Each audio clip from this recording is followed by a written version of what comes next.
So this session is called Marking Your Leadership, and I'm actually going to hand over to Ayede. Thank you. Yeah. Thank you. I'll try and do this. Okay. Thank you everyone for coming to this session. So I'm Ayede. I'm a GP in Manchester. I wear several hats at the moment. So I'm an OSCE examiner and treasurer for mid-career, treasurer on the RCGP Northwest faculty in Northwest, and the lead for mid-career GP. So I've been a GP for the last 6 years. So I'm just left for 5. So I'm also on the committee for physical activity and lifestyle promotion in Northwest. I'm an RCGP mentor, which she talked about, which is a very good platform to get advice and stuff. So that's good. I'm a trained coach, the General Secretary for Black Women in Health, which we use mainly founded by GP, and I'm the secretary there. We try to empower Black women who are in healthcare to celebrate them and give their best so they can be very, very productive in the healthcare in the UK. So it's a very good network. I'm an affiliate for some coaching, and I won the highly commended GP for last year. Thank you. You've already heard my introduction in the last session, but just for the recording as well, I'm Anthony. I'm a First 5 GP, primarily based in North London. I'm locuming at the minute. I finished my training at the end of 2020, and at the time I also was the outgoing chair of the AIT committee, so was looking after at that point, 13,500 GP trainees that we had working across the UK at the time, and also it was during COVID, so it was a time where exams were changing, people were worried about not getting through. It was a really stressful time, but I learned a lot through that experience, definitely. Claire was just saying we shouldn't refer to ourselves as part-time GPs, but I definitely am a part-time GP, as I do something which is completely non-clinical alongside my locuming, which is I work as the Chief Operating Officer at Pink News, which is the world's largest LGBT media organisation. We reach up to 60 million unique monthly users across our content each and every month around the world. But the only reason I'm in that position is really because I've had kind of a strange, interesting career journey throughout my training. I've done lots of other things alongside it. I've taken time out. I was less than full-time. I was always doing something alongside it with all of these roles that you can see here, which we'll talk about in a bit more detail later on in the session. And yeah, really excited for us to be able to share some of our journey with all of you. So the first thing that we were going to do is, we're a small group, so we're just going to spend a few minutes considering these 3 questions. So, what does leadership mean to you? Do you consider yourself to be a leader? And how can you develop yourself as a leader? Maybe if you just want to spend a few minutes talking about that in pairs, and then we'll come back. Oh, hello. Thank you. Just for time. So we're going to just ask one person from each side to just tell us what the summation of what you discussed. Just for the recording. We didn't quite get into this too busy finding out about each other, but yeah, leadership to me, I was trying to think about my own experiences at medical school, and yeah, I definitely agree it's a collective thing, because what is a leader without a team? So I think it's a lot about active listening, because I think we automatically think about the doing aspect of it, but it's about being able to deal with a lot of input and then process that and put it into some sort of output. Thank you. And final point over here. So we kind of discussed how being a leader can be a leader of a larger group, leader of a smaller group, and actually just leading yourself as well, and sort of giving yourself that get up and go to go and do the things that you want to do. And we were discussing how we've been president of GP SOCs sort of in our universities, and that's sort of a smaller scale, but you can kind of see how you can build up to the larger scale groups from there, so it's sort of those stepping stones. Thank you very much. Thank you, everybody. And then we do have another question as well, just to see what people's thoughts are. Can you give an example of a great leader that you know? Just shout out if you can.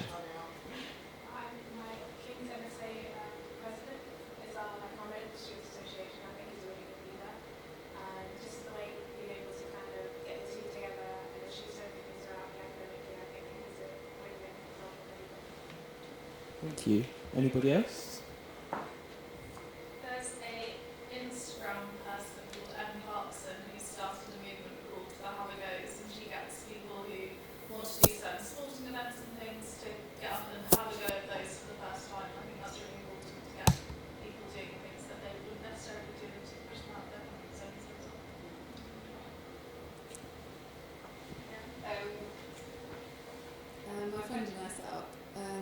women's football team in East London because we feel like that's something that was needed, and she's kind of the main, I'm kind of the deputy. But I looked at her and I'm just like, she is, on the WhatsApp chat, it's about being like consistent, and she's answering everyone's questions, and she's just so enthusiastic all the time and really like supportive of people, and manages to get people to play football who were like so adamant they never would. So yeah, just Thank you very much, everybody. So we're going to move on to talking a bit about what we're going to cover today. Yeah. So today we're going to we're very conscious of the time, so we'll try and do everything quickly if we can. We're going to look at snapshots into our journeys, how our journeys is, what we've done that has led us into taking different roles, and how maybe it can inspire you to take something from that. How we develop our leadership pathway, harnessing your power, impactful leadership, and first steps to being a leader, building your network, and finding your why. So I'll be speaking first. I'll just start my journey. So my journey is all over the place. I schooled in the Caribbean, which is a very big place. There was a beach beside it, yes, but we had a classroom on the beach. And then I did some electives in England, and I liked it. So I came and did my PLAB exam, did my foundation year in Hull, trained as a GP in the Northwest, became a salaried and then a locum GP.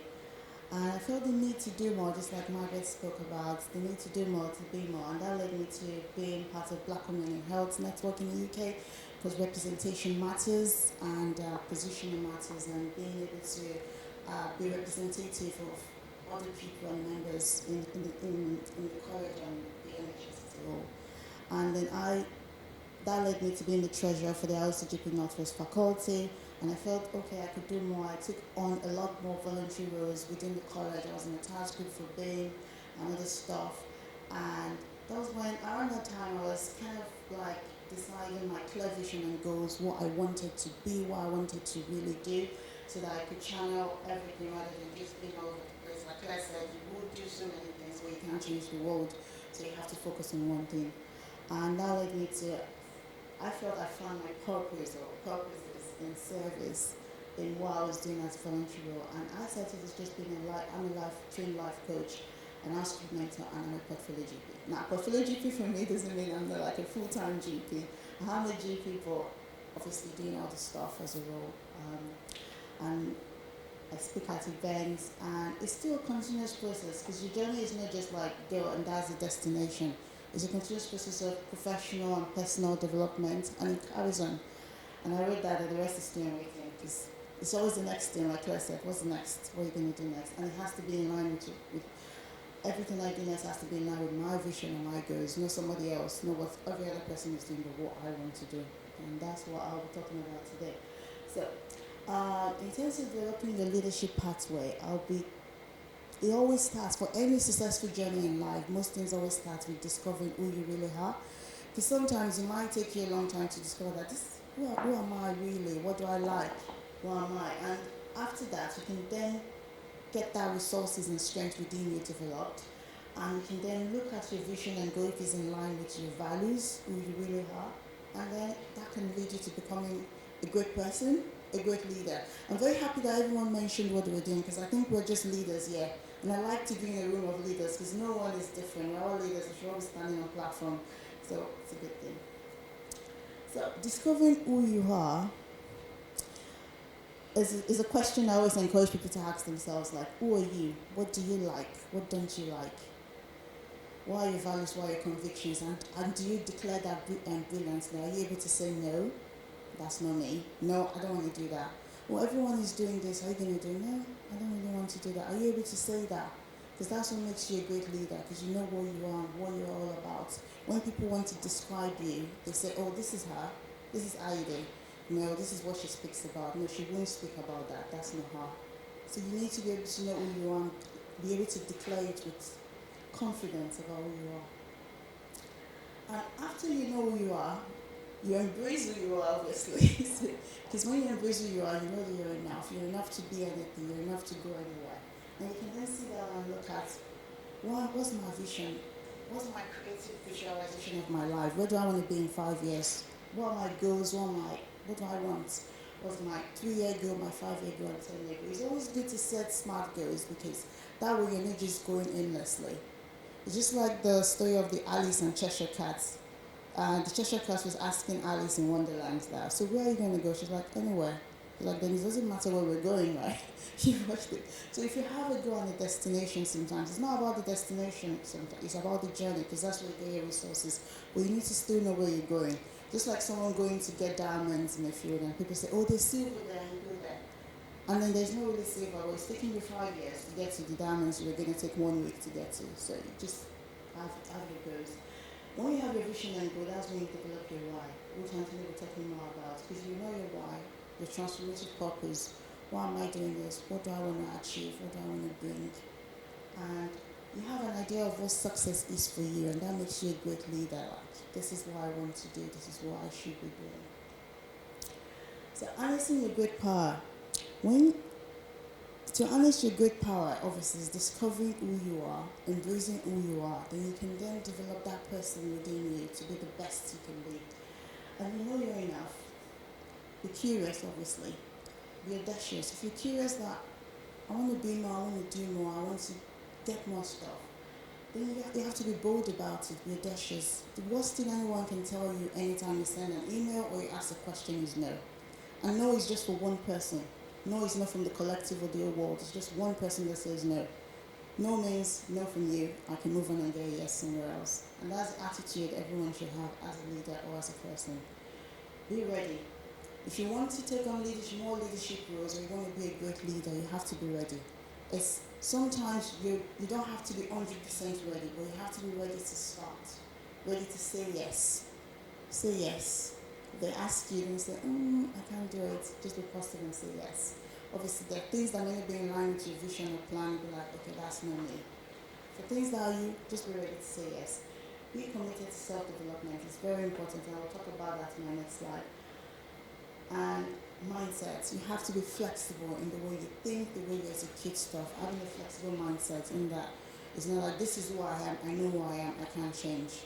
I know who I am. No, you can't change. Anyone can change. You can become better tomorrow because you're supposed to be growing every day.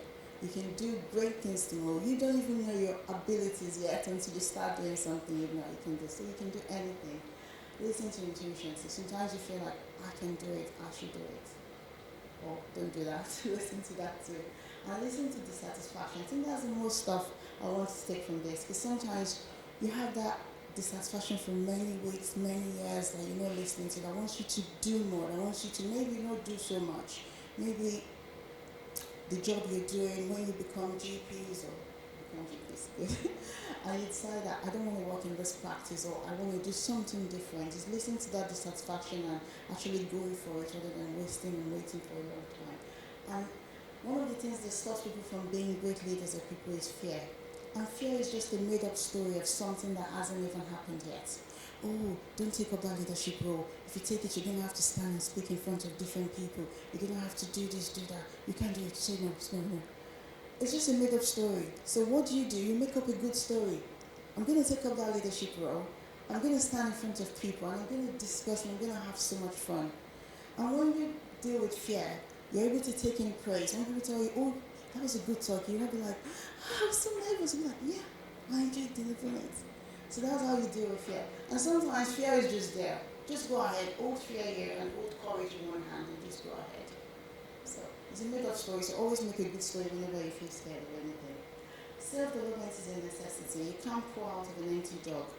You have to fill yourself up so you can give your best to yourself and you can give your best to others, and that's what will make you a great leader.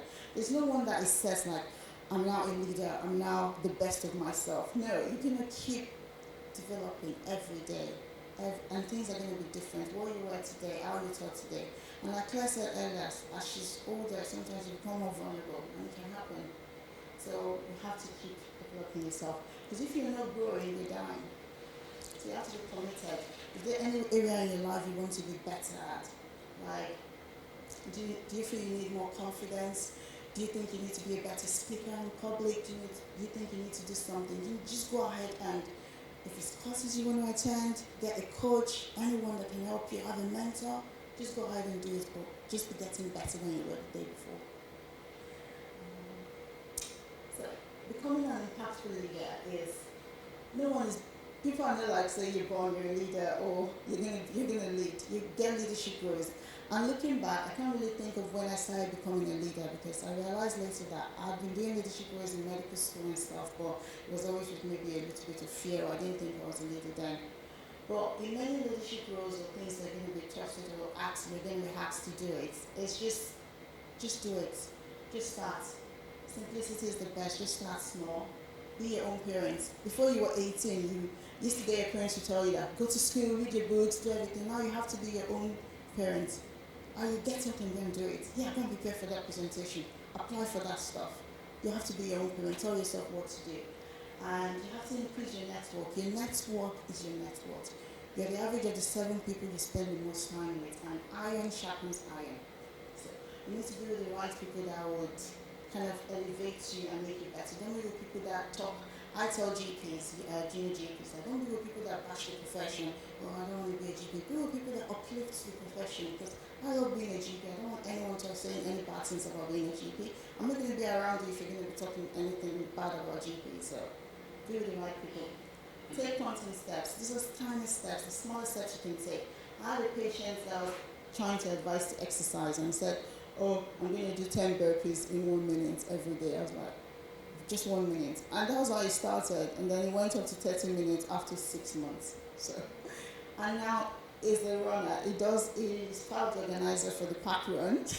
And he started from 1 minute of not doing anything. So taking small steps is not a bad thing. Sometimes you don't have to go all the way to a massive leadership role or anything. You can start small. We'll talk about self-discipline, being committed, finish, it's perfect. It means it doesn't have to be perfect before you start. When Bill Gates released MS-DOS in the 1990s, it was flawed. It wasn't the best. But if he didn't release MS-DOS then, his competitors were going to go ahead and release it. And he wouldn't have gone ahead to be the richest man in the world and the best. But each day after he released the MS-DOS, he was perfecting it each day. So it doesn't have to be perfect, just start. You're a masterpiece in the making. That's what I tell myself and my younger sister, that you're going to be better tomorrow, so just start. It doesn't have to be perfect, just start. So I'll leave you with this. Scientists did a survey years ago, research, and they discovered that the probability of someone looking exactly like you, with your characteristics, what you can do, the way you think, the way you execute tasks, everything about you, the probability is 1 in 400 trillion. So we're all unique, we're all different, and you have different skill sets to bring to the table.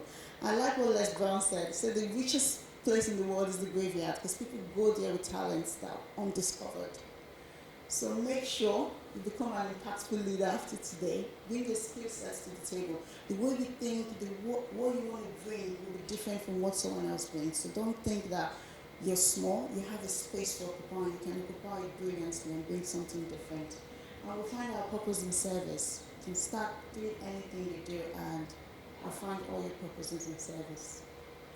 So I'll hand over to you. Thank you.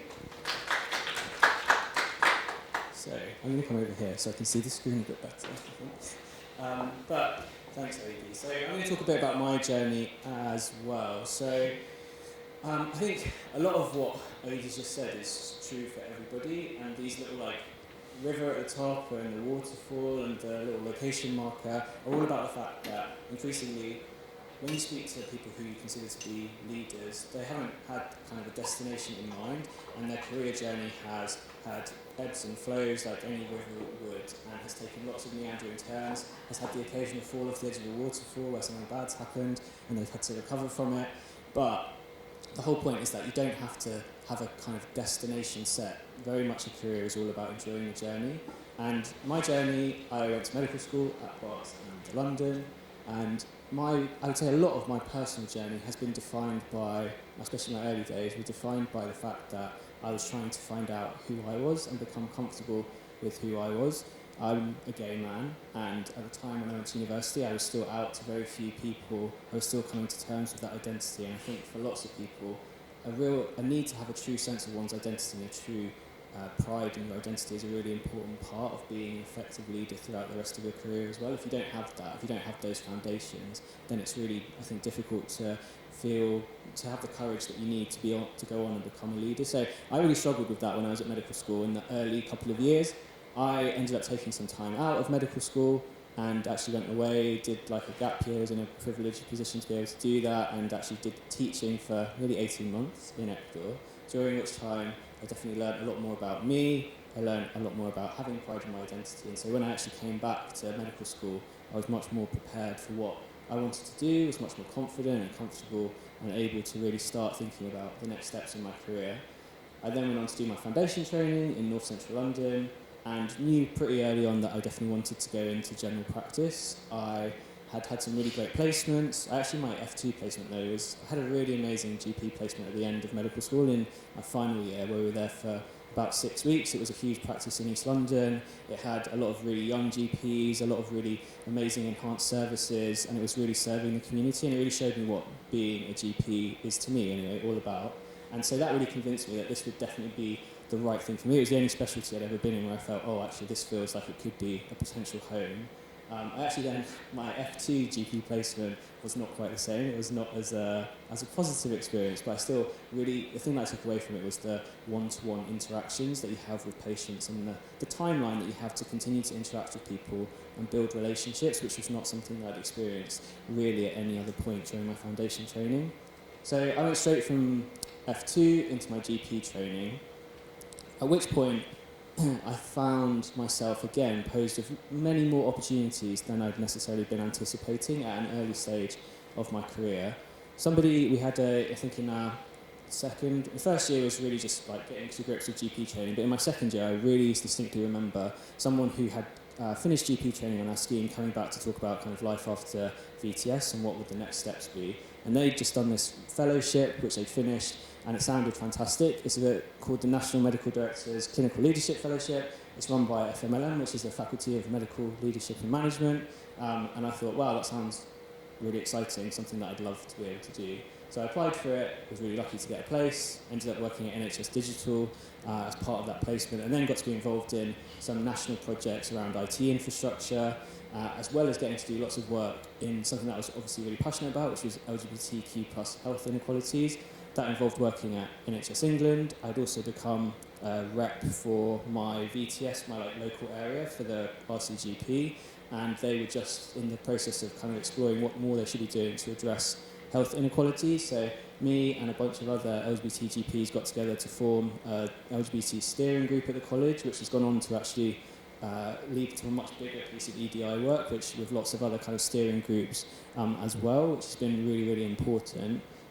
And so really this time out of training really showed me that I was able to do more than I might have anticipated. At this point I was still like, what am I going to do with my life? I love being a GP, that feels like enough. But actually having this opportunity to take some time out and think, I'm really passionate about changing things, about being able to be a part of a bigger conversation. What can I do to be part of that? This year out allowed me to do that. I then went back to training less than full time.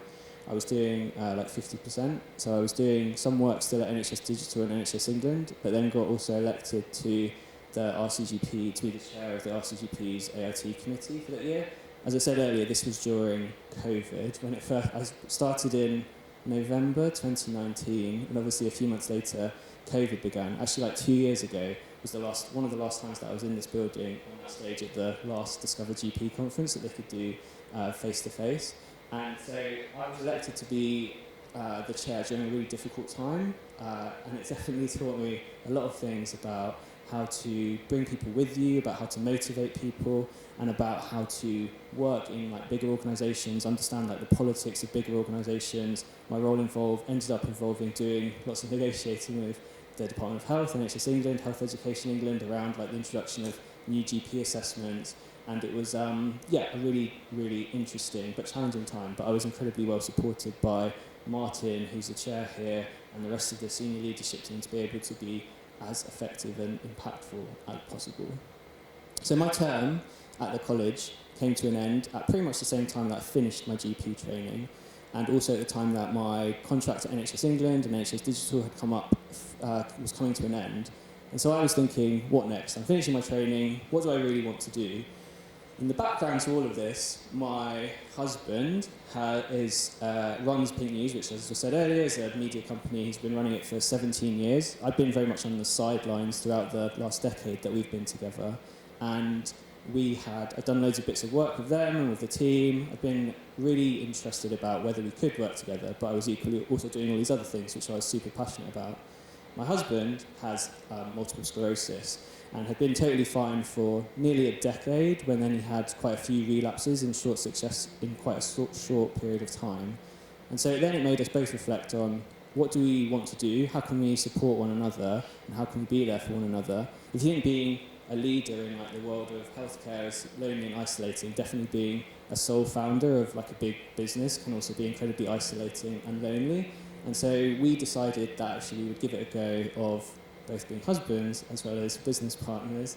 And I decided to move away actually from a lot of the medical things that I was doing into this completely different world, which I was only able to do because of the experiences that I'd had in all of those other roles and the skills that I'd been able to gain through them, as well as, honestly, through my GP training. GP training is all about people, human connections, being able to motivate and inspire people to change bits about their lifestyles and being able to support them through really difficult times. And the more that you get into like a business role, the more you realise that it's definitely all about people as well, being able to manage expectations, address their concerns and expectations.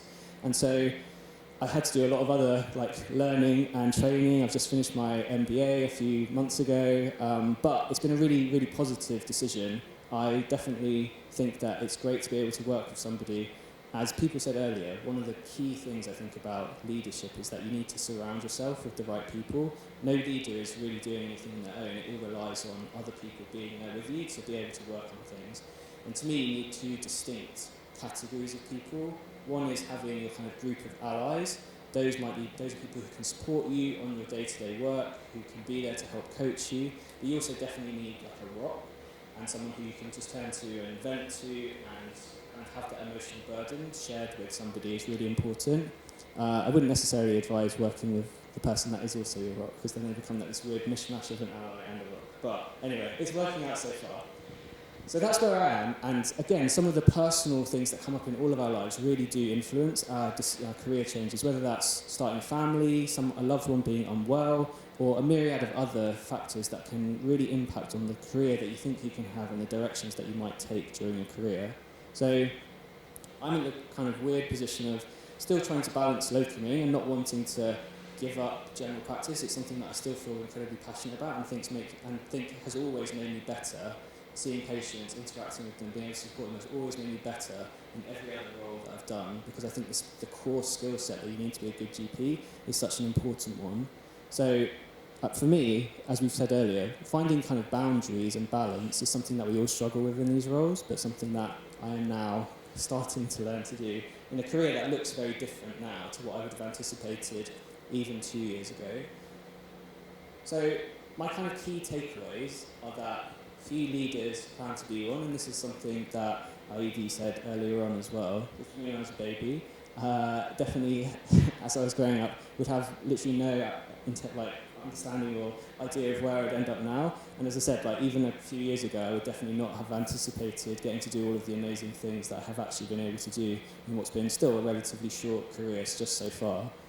I think, though, that if you look at this person, things to take away and to reflect on for all of us who enter leadership positions is that I might be LGBT, but I'm a white man from a middle-class background who is a doctor. So I carry loads of other privileges with me, which have definitely, I'm sure, been part of the reason that I've got to do certain things. I'm not saying that people have intentionally given me unfair advantages, but we know that white people and men are still overly represented when it comes to leadership roles.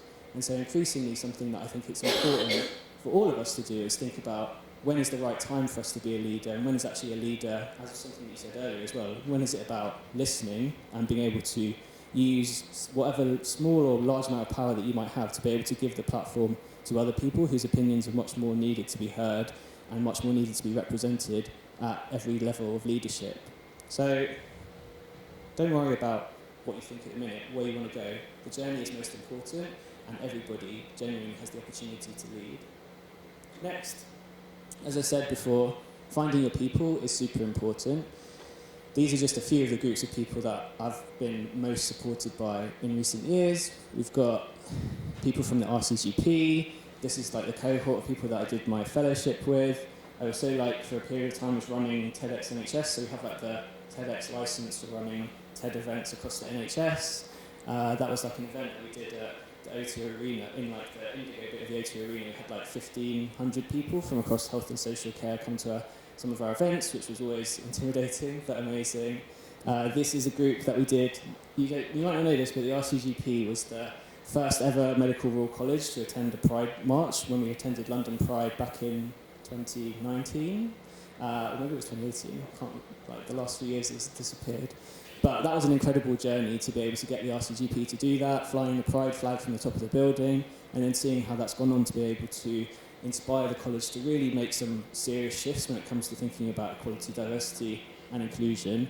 And then at the bottom, we've just got me and my husband on our wedding day, surrounded by actually many of the people who are in some of these other photos as well, because many of them became very close friends. But that thing about having allies and a rock is really important, and something that I've definitely recognised the value of throughout everything that's happened.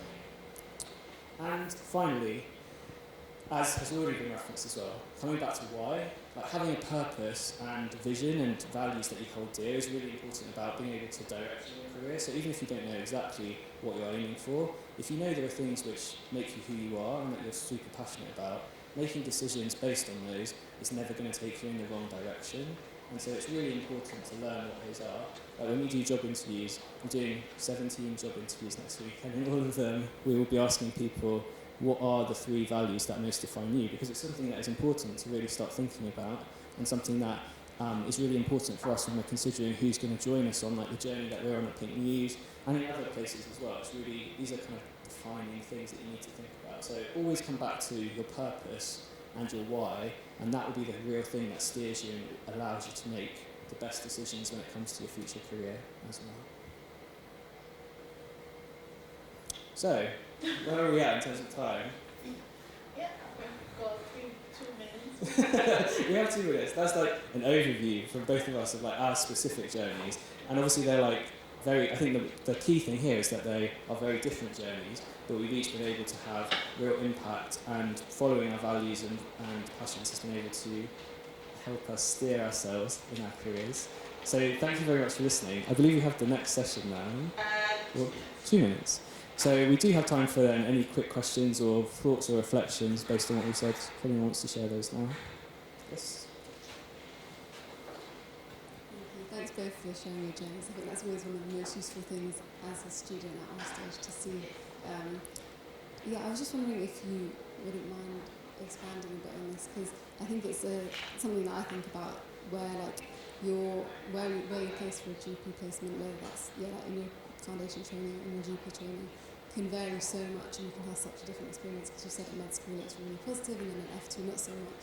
So would you mind saying a bit about kind of what it was in the F2 placement and then it was a more negative experience, and how you kind of overcame it and you were still like enthusiastic to go through it? So definitely, I think that when I did my where are we now? My medical school placement, the final year one, it definitely was the first time that I'd felt a real sense of community and belonging in a job role. Like I'd enjoyed other placements and things, but I'd always been like, well, I don't know if that's what I'd want to do for the rest of my life. It's kind of lacking something key. And doing that placement in my final year of medical school really showed the vital role that GPs play in the wider community, and the meaningful relationships that you get to have over a period of time, and also like the vulnerable people and the health inequalities that are just wrapped up in your day-to-day interactions, and how you can make genuine, real differences to so many people on so many different levels beyond like the actual medical problems that are put in front of you as well. So that was what to me felt just totally different, and really convinced me that this is definitely what I want to be doing. My F2 placement, I really enjoyed the patient interactions. That side of things didn't go away. It just wasn't the most supportive practice. And so this is the thing that you have to negotiate when you leave training as well. Practices are all created differently, and finding one which fits you and what you're looking for is really, really important. People feel that, and that's why sometimes locuming, getting a sense of what's going on early on in your career can be really good, to try and work out exactly what you're looking for in a practice and see what's out there, because throughout training you only get placed in a handful of practices which might not necessarily be truly representative of what's out there. But to me it's also like one of the key things is why doing what you're doing, networking, hearing from GPs who are doing lots and lots of different things in lots of areas of the country is vital, so that you can really get a sense of the broader world of general practice and how you can fit into that, because your specific like placements might not necessarily live up to those expectations, but you will be able to find somewhere that fits what you're looking for, and that varies from person to person. Practice that is perfect for me might not be perfect for you, and might not be perfect for many other people. But so finding that is really important. I'll just add something simple. Anywhere you go, always take the weather with you. So you're who you are, and you're going to project that anywhere you go, whether the practice is good, whether the environment is good, whether the circumstances fit what you're doing. So it's just like whenever you go with positivity and you're yourself, you know what you want to get, you know you're here to learn, you know you're going to contribute, you're going to bring your skill set and innovation there. It's going to be fine in most places. You won't let all the external forces really dim your light or what you want to do. So I'll just say, take the water with you everywhere you go yourself. I think we've got 1 more minute for I presume we're all doing the speed mentoring thing afterwards, so we're both doing this. Yeah. So you can ask any question. You can ask any further questions. questions. I'm here for the rest of the day. I'm here for most of the day. Okay. Yeah. So any questions? I have a question that's not related to like leadership. I've got a question that's not directly related to leadership, but it's mainly just sort of going back to what the future of GP will be. So I'm currently in GP practice at the moment, and I can see that there's a lot of new roles coming about. So we have like paramedics, ANPs, things like that, and like PAs as well. So I'm just wondering, what do you guys see as GPs sort of doing sort of in the next decade or so, especially as like a young generation entering into the sort of career pathway now?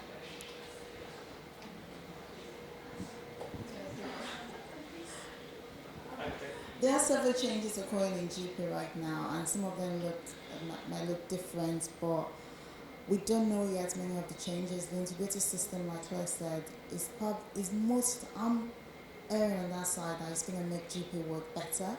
We're going to work better with integrated system. We're going to get more support. We're going to get more people with defined roles in general practice. We're going to get a collective doing almost similar things, because GP is quite vast. We're doing different roles, we're doing different things, all practices are operating differently. So that might bring a little bit of standardized and individuality, and we'll be able to contribute more to the community we serve. So I'll say step positive. There is a big future for GP. GP is the backbone of NHS. We do a lot of work. We prevent A&E admissions. We do a lot of stuff, and I'm positive that is going to be a better step for us going further, and hopefully we'll all be there contributing and making the changes we want to. Yeah, I mean, I think on that, I would say that, to me, GPs have always been at the very centre of what's going on kind of politically when it comes to medicine. If you look at kind of commissioning generally, it's always been predominantly led by GPs. That might change slightly with integrated care systems, but the reality is that we are the biggest specialty, and I think it's why, coming back to what Claire said earlier, the need to find unity amongst the profession, even though we are very diverse and not a very homogenous group, it's like we do need to find that unity to be able to make sure that the role of the GP continues to have prominence and continues to be able to influence what's going on in the wider health and social care landscape. To me, definitely the new roles that are coming into general practice just makes it even more of an exciting arena to be working in, with even more opportunities.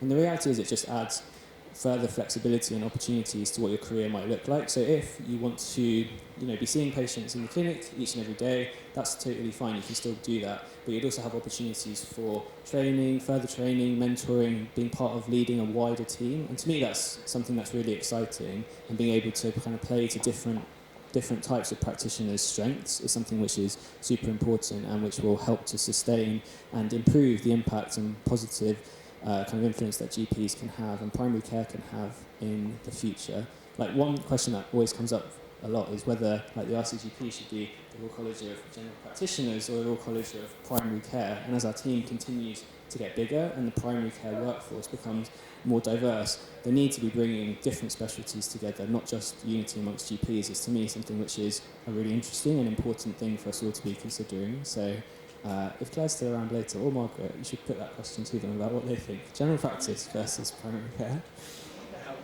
What do you think? I personally think that the future is definitely in the primary care workforce, and I think leadership amongst that workforce can come from any healthcare professional. I think there's still a definite need for GPs to be able to have those close links, because often the level of responsibility we might face or the position we have in the system might be different, but I think we will be stronger working more closely with those other healthcare professionals and learning and listening from them, as well as having the opportunity for us to be sharing our ideas as well. Cool, so that is everything. I think we're going to move on to the next session now, which may be in this room as well, I think. Thank you so much for all of your questions and for listening.